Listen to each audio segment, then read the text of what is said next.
Hi, I'm Femi Okay. And I'm Malika Bilal, and you're in the stream. And this is BOBI Wine. He almost needs no introduction for many of you. Today, freed on bail and facing a charge of treason, Ugandan musician and MP BOBI Wine joins us live in the stream to talk about his hopes for the future and, of course, Uganda.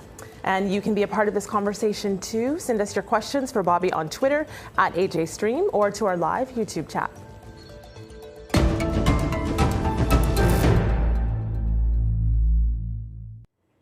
BOBI Wine, also known by his birth name, Robert Chagulani Sentamu, has often spoken out against what he sees as oppression in his home country of Uganda. In recent weeks, he says he has come to know that oppression firsthand. On August the 13th, he was arrested by Ugandan authorities, detained in military barracks and initially charged with illegal weapons possession. Now, upon his departure from military court, he was rearrested and charged with treason. Since his election into parliament last year, he has become a sharp critic of President Yoweri Museven, who has been in power since 1986.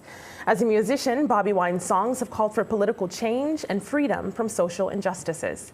His rise from poverty to Afro-pop stardom helped him build a large following among youth, with fans fondly calling him the ghetto president. So, BOBI Wine, it's so good to have you here in the studio in Washington, D.C. We have spoken to you a couple of times. We had no idea that you would ever end up right here in D.C., but for not good reasons. I'm looking at some of your compatriots who were also in conflict with security forces, with soldiers as well. And I'm wondering if you can actually help us out and let us know what happened to them. Because this story isn't just about you, it's about what happened to some of them. Just looking here at an MP who relapses after being taken off life support machines. You'll see his picture there. Who is that? Tell us about his story. Thank you, Femi. I'm privileged to be here, finally, physically. Like you said, this is not just about me. It's about very many people who were arrested with 33 others. The Honorable Francis Zake continues to fight for his life in a hospital in India. There are other little-known personalities, like a lady who had just had a baby by cesarean section, so beaten that by the time I left home, she was passing blood. The Honorable Paul Mwiru, who broke his hand, Atiku, whose back got permanently broken, and indeed a few others that had been brutalized even before the 13th, like the Honorable Namboze, who is permanently disabled. She sustained a broken skull. So this kind of brutality was only not new to us. Our case, we just privileged that attracted not only home attention, but attention the world over. And actually, that's why I take it upon myself every day, even against my doctors and family's advice, to try and make use of every opportunity to raise that voice and raise awareness of the brutality that's ongoing back home. And it's much appreciated. We got a video comment from Rose Bell, a writer and blogger in Uganda, and she reminds us of the Arua 33. Have a listen to what she says. I think it's very important to talk about political violence that happened in Arua beyond the figure of BOBI Wine. We need to know that there were 33 people charged in total, and among them there are 4 women. In the violence that they face, these women, some of them have broken pelvic bones. Many of them cannot walk. They are still in hospitals. So when we only talk about violence in terms of one person, then we fail to get the whole story of what happened. And it's important to continue to give solidarity to these people and to bring the attention of these stories of women. But what is very important is to know that often when women are caught up in political contestations, in that violence, their stories tend to go at the bottom of the pack. So she mentions women being at the bottom of this pile when people think about those who are injured, but also she mentions the Arua 33, those who are also charged. What do you know about them and their cases? Well, like I said, very many were brutalized, very many people were beaten. I've mentioned a few of them. If I was to mention all of them, we would maybe take most of the time of this show. There's another lady that cannot go off my mind called Sauda Madada. She's still in hospital in Kampala. Many of them are in hospital. But most importantly, I would thank God that Some are in hospital still fighting for their lives, and indeed I'm here speaking for them. But there are those that paid the ultimate sacrifice. For example, my driver, Yasin Kauma, the guy who took the bullets that probably were meant for me, he lost his life. He was killed by the security forces. And many others continue to be killed in what government claimed were riots, but indeed there were moves to, create more fear within the population. You posted a picture of your driver, and it was so horrific we couldn't actually share it. We did a stream show very close to that incident, and you posted it so everybody could see. You saw that, and this is your reality, this horror, this violence. People, your friends, people close to you are dying. How do you then strategize your way through this? How do you stay sane? Well, we have no option but to try to stay sane. But again, we also have no guarantee of sanity, especially if our leaders have outrightly decided to behave in an insane manner. It is outright brutality that's being unleashed on the population every day. Every time the citizens try to raise their voice, they're met with brutal force. So guaranteeing sanity with the population is a hard one. However, we continue to preach to the population, telling them that we, especially we as people power, or we as forces of change, are not we don't promote violence. We look down on violence. We don't respect violence. And indeed, we continue to disagree with whoever tries to paint an image of violence with us. We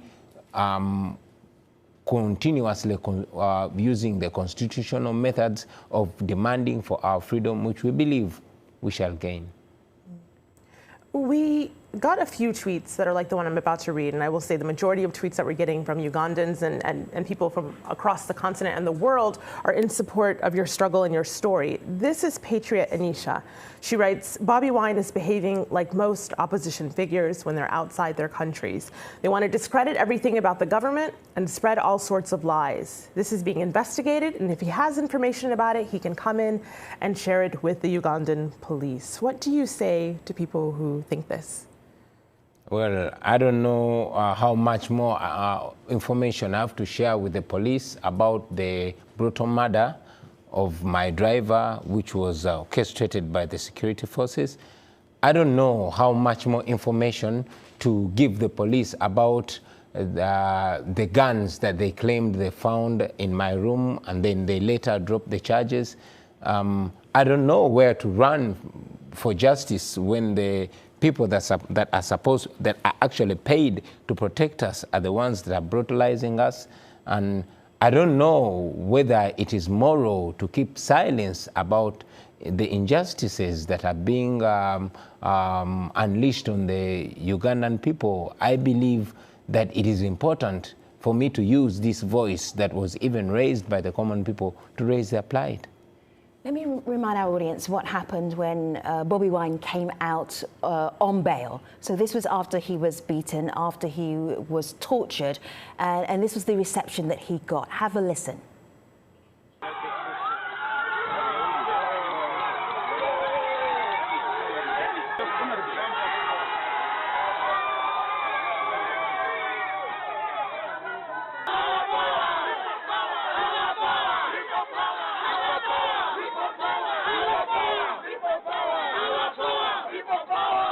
So joining us from Kampala, we have Chris Barumusi, and he's the acting Ugandan Information Minister. Minister, is this politics Ugandan style? What is going on here? Why are people dying? Why are people being beaten? Why are people being tortured? Because they don't support your party. Thank you very much, Fema, and I want to send warm greetings to all of you in the studio. I have listened to my friend Bobi Wine, and what he's describing and what you are asking is not actually how the situation is in Uganda. First of all, it is important to know that he starts the story halfway, because in Arua, there were by-elections where the member of parliament had died, and the Honorable Bobi Wine went to support one of the candidates who eventually won, Honorable Kassiano Wadri.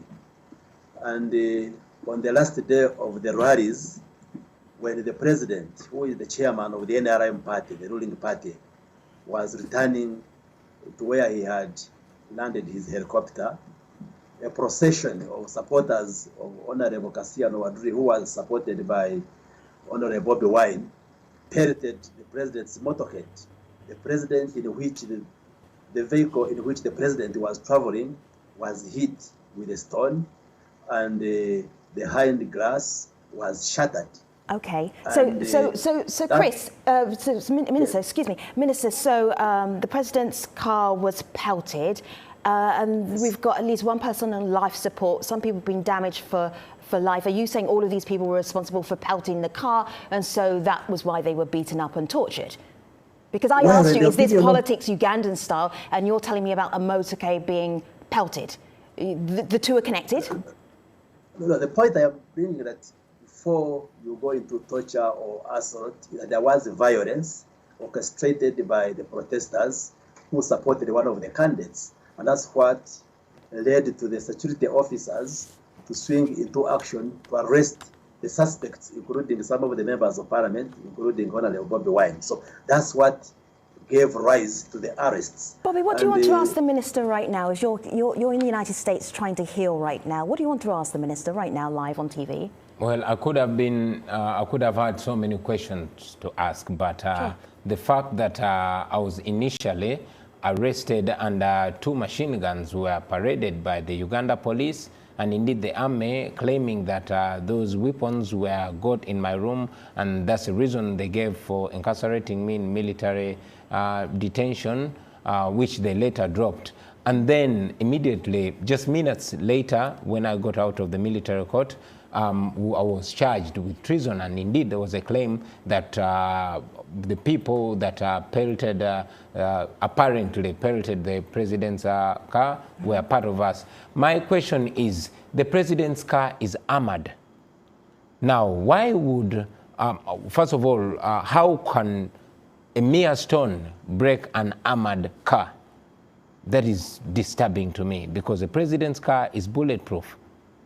And then it's being claimed that it was pelted and the glass was shattered. Minister? Well, I am not a security expert, but what I also know is that an armored vehicle, I think, has 2 layers of glass. There is the glass wall, which is inside, which is armored, and then the outer glass got shattered. But all of these are being investigated by court and the police.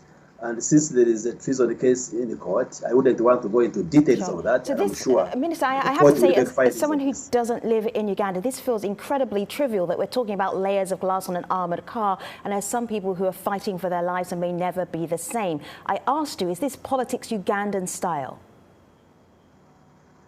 No, it is important for you to know that the whole problem, which was unfortunate, started from that pelting of the presidential convoy.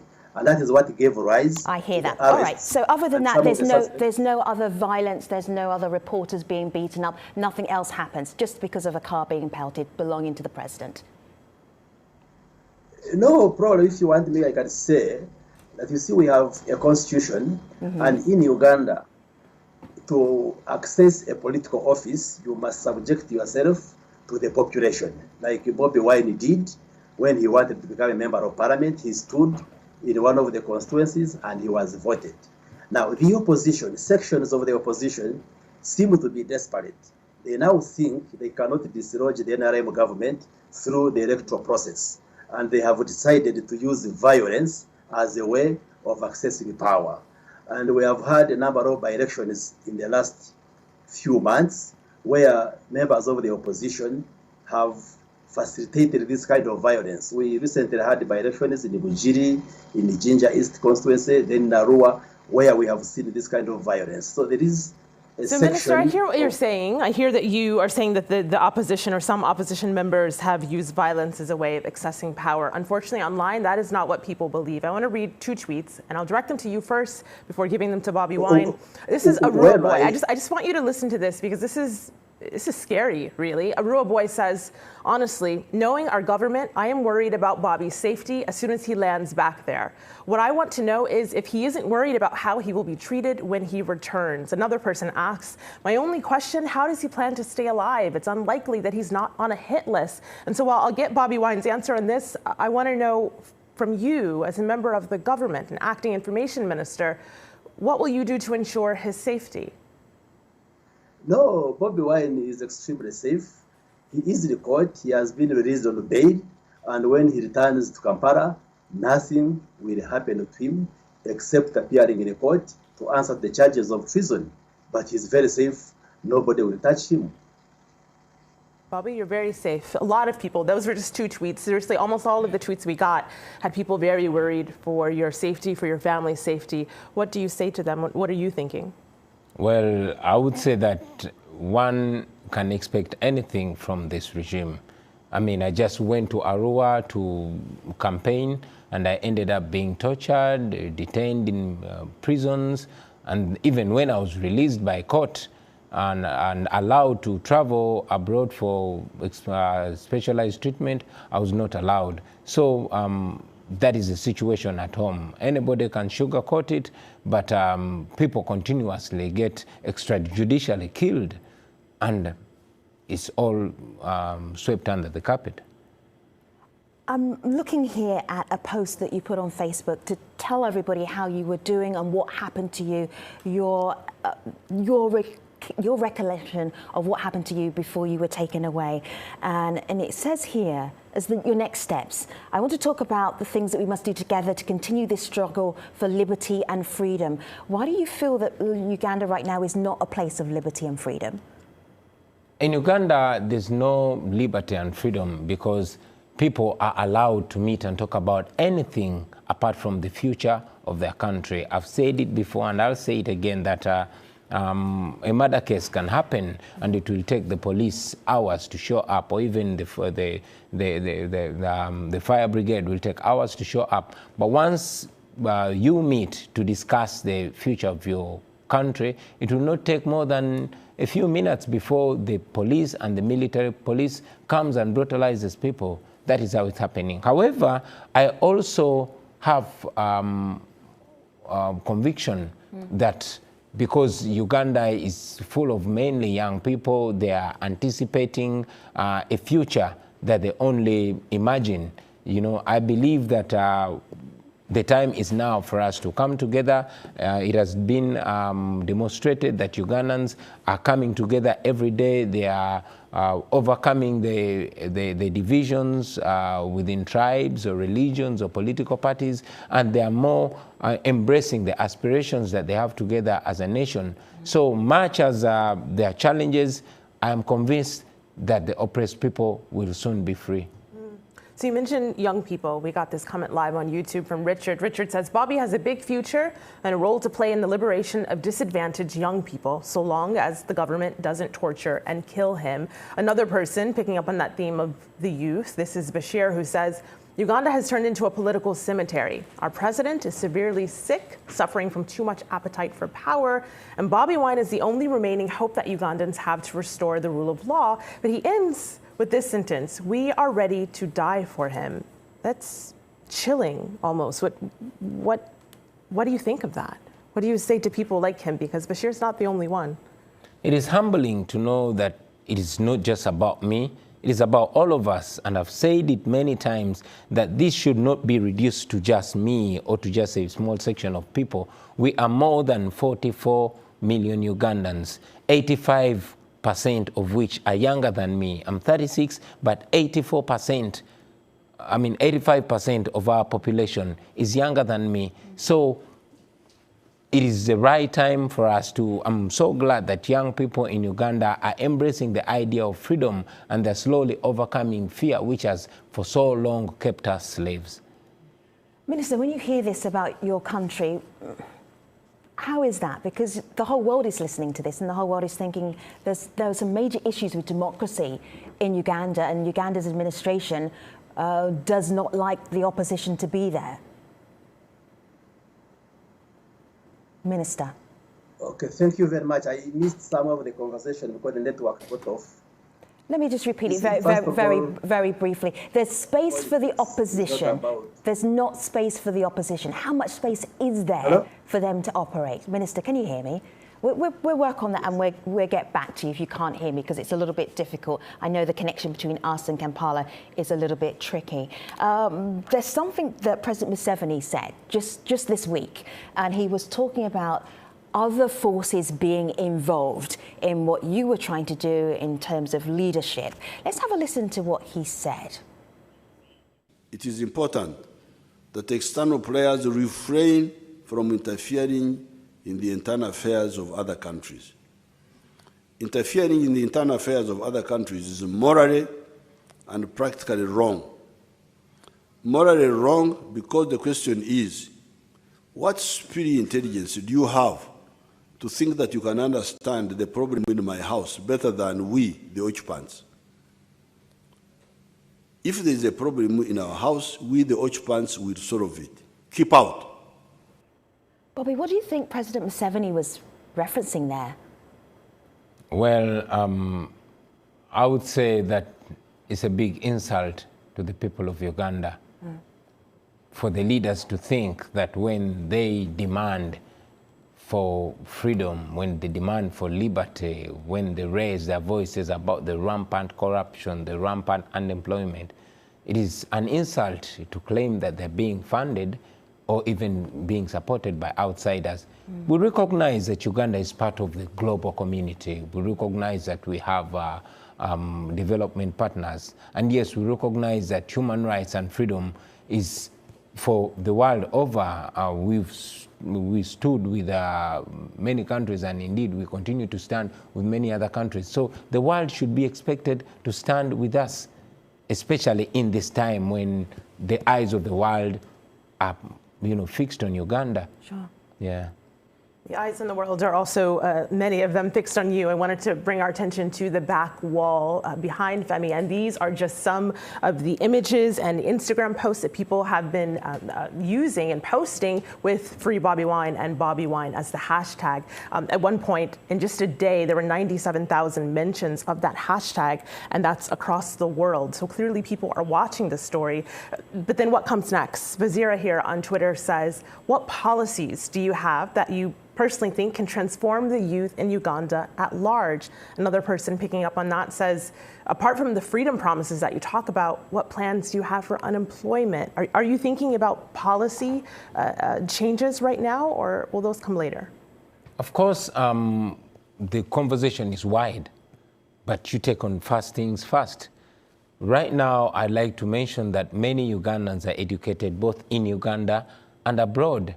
Because of the rampant unemployment, we've seen a lot of brain drain, a lot of talented, intelligent young men and women, or even the old people have left Uganda and exiled themselves or gone all over the world to seek for, better pastures. And even those that have stayed in Uganda have not gotten any chance to put their talents and knowledges to play, simply because Uganda has become more of a family state. The level of patronage is so high. So right now, we are struggling for space to put all our talents to use, to give opportunity to all these people that have knowledge to put it to use. But before we have that opportunity, we would be dreaming to provide optional policies. Bobby, we have so much to talk about, so what we are going to do is we're going to wrap up on this part of the program, and then we're going to take everybody online to YouTube. If you're already on YouTube, that's good. If you're not sure where we are on YouTube, go to our Twitter page and look at @AJ Stream, and we will send you the link so you can click on it, and then our conversation will continue. We will continue with the Minister of Information for Uganda, and also MP Bobby Wine, Malika Bilal, myself, and of course all of your questions that you have for Bobby Wine as well. So we are done for now on TV, but we continue on YouTube in just a moment. See you there.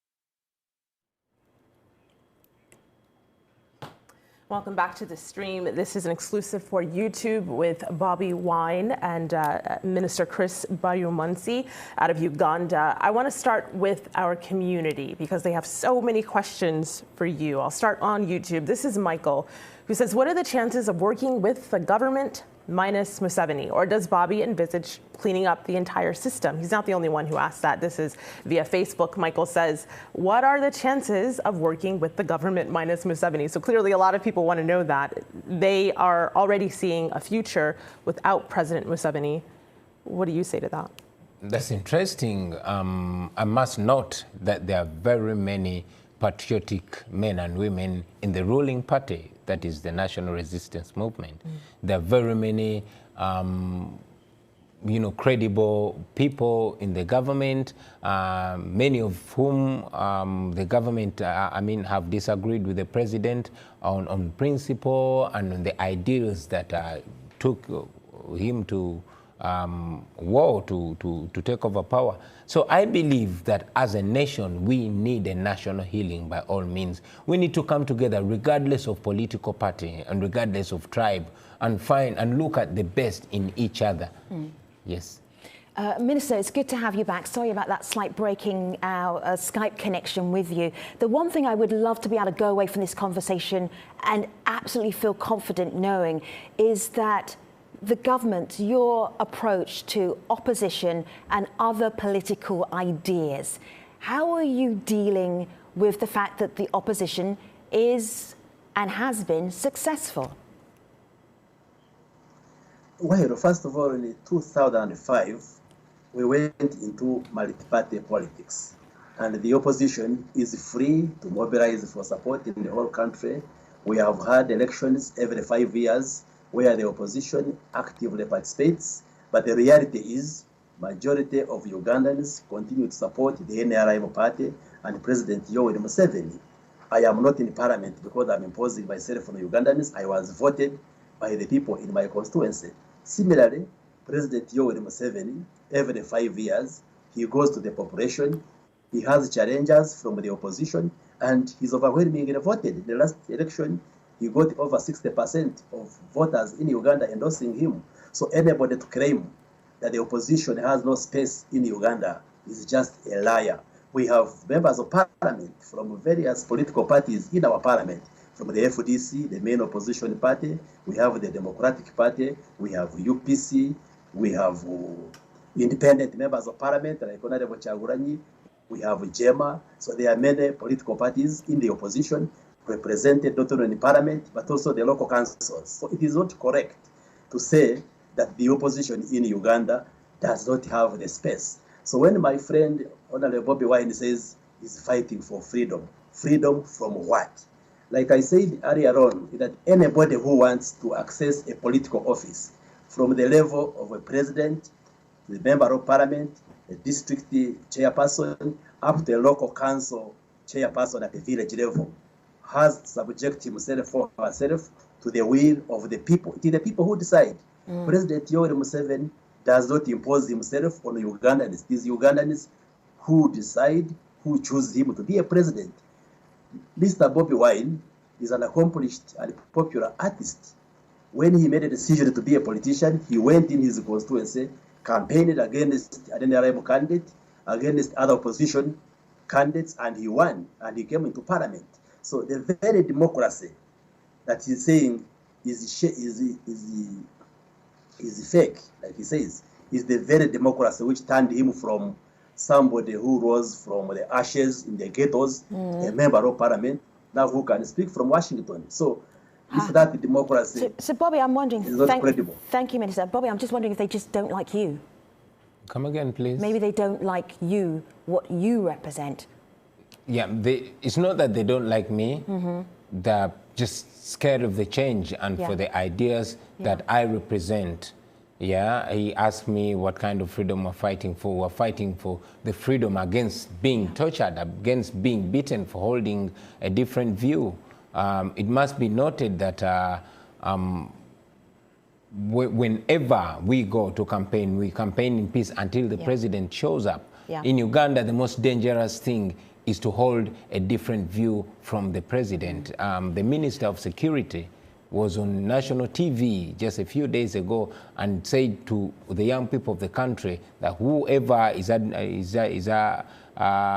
pushing for the so-called freedom is dead. And indeed, the minister with a portfolio, Haji Naduli, was on national TV and told the young people of Uganda that if you think you're going to change the regime, you are dead. So there's a kind of intimidation, the kind of brutalization that is not even insulated at all. It is outright.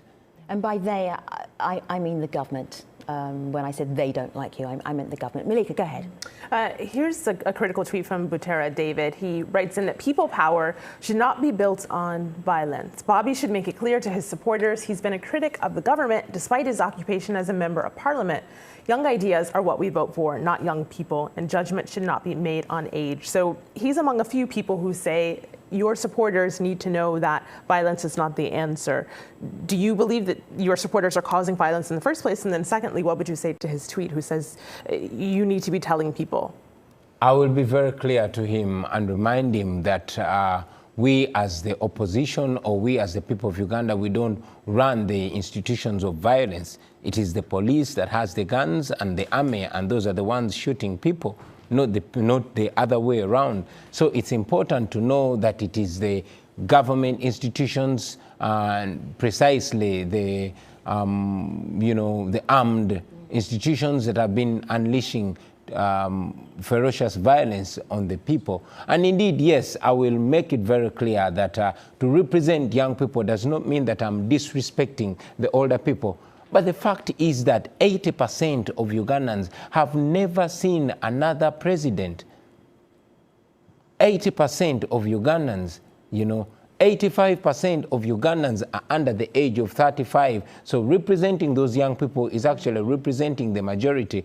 We know that we learn from our elders. But if elders are not giving the right example that we want to follow, we want to invent our own world. We want to live by our aspiration, by our imagination. And our imagination is a free Uganda where everybody is equal under the law. I want to share something from your Twitter feed. I'm going to make you have this part of the conversation because I know you hate doing this. Bobby Wine safely arrived in the US where I'll be receiving specialized treatment. And then I'm just going to scroll down here. And this is Barbie, your missus, and you, looking not as well as you're looking right now. Firstly, how are you physically? How are you doing? I would like to say I'm better than yesterday. And hopefully tomorrow I'll be better than today. So I'm getting better every day thanks to the doctors back home and the doctors here in the United States. And then there's something about what you do and the prominence with which you do it that then makes everybody around you incredibly vulnerable. So I know certainly your wife has had some issues with her NGO that she runs. Tell us about that. Well, my wife has been in fear. Just the day I left the country to come to the United States, you just mentioned that my wife runs an NGO called Caring Hearts Uganda, which focuses on teaching rural girls to make reusable sanitary pads. But her founding partner was abducted by armed forces. He was beaten, tortured for 3 days, and then later released on a promise that he was supposed to testify against me and claim that that NGO is the one that foreigners are using to send money to us, to send money to me. So not only my wife, but my entire family is living in fear. They know what has been happening to people like Dr. Kiza Besigye, and every day they're expecting the worst. They know a prominent opposition leader in Uganda. People certainly. in Uganda and East Africa will definitely know him. Yeah. Were you ready for this? When we talked to you a couple of months ago and you were talking about going into politics and using your platform, were you ready for this part of it? The fear, the threats, the beatings, the torture? Well, I always knew that there was persecution, of course. I always knew that I was dealing with a regime that detests any kind of competing opinion. However, I must say I did not know that the regime would descend, would go lower to this level. I did not know they would get to the level of torturing an innocent Ugandan, framing him with possession of firearms, and then later on dropping them. I must say, every day the regime exposes itself, exposes another nasty side of itself. Malika? I want to end with two comments from our viewers. This is Romeo, who says, it takes a tremendous amount of courage to do what you are doing, even going against family and friends' advice. I salute you. And one more, this one from Captain Nemo on Twitter, who says, just thank him for us. I think he's doing it for himself right there. The level of awakening he has put amongst the youth is just amazing. Incredible seeing young people leading social and political change in Uganda since Bobi Wine rose to parliament. And of course, his music raised us. Bobi Wine, thank you so much. And also thank you to Minister Chris Barrio-Munsi. We really appreciate you coming on the programme. Not every time do we get a government response. We appreciate you being part of this programme as well. Bobi Wine, Minister, thank you very much. And to all of our audience who've been part of our conversation, thank you too. You'll find Malika and myself always online at A Day Stream on Twitter. Take care.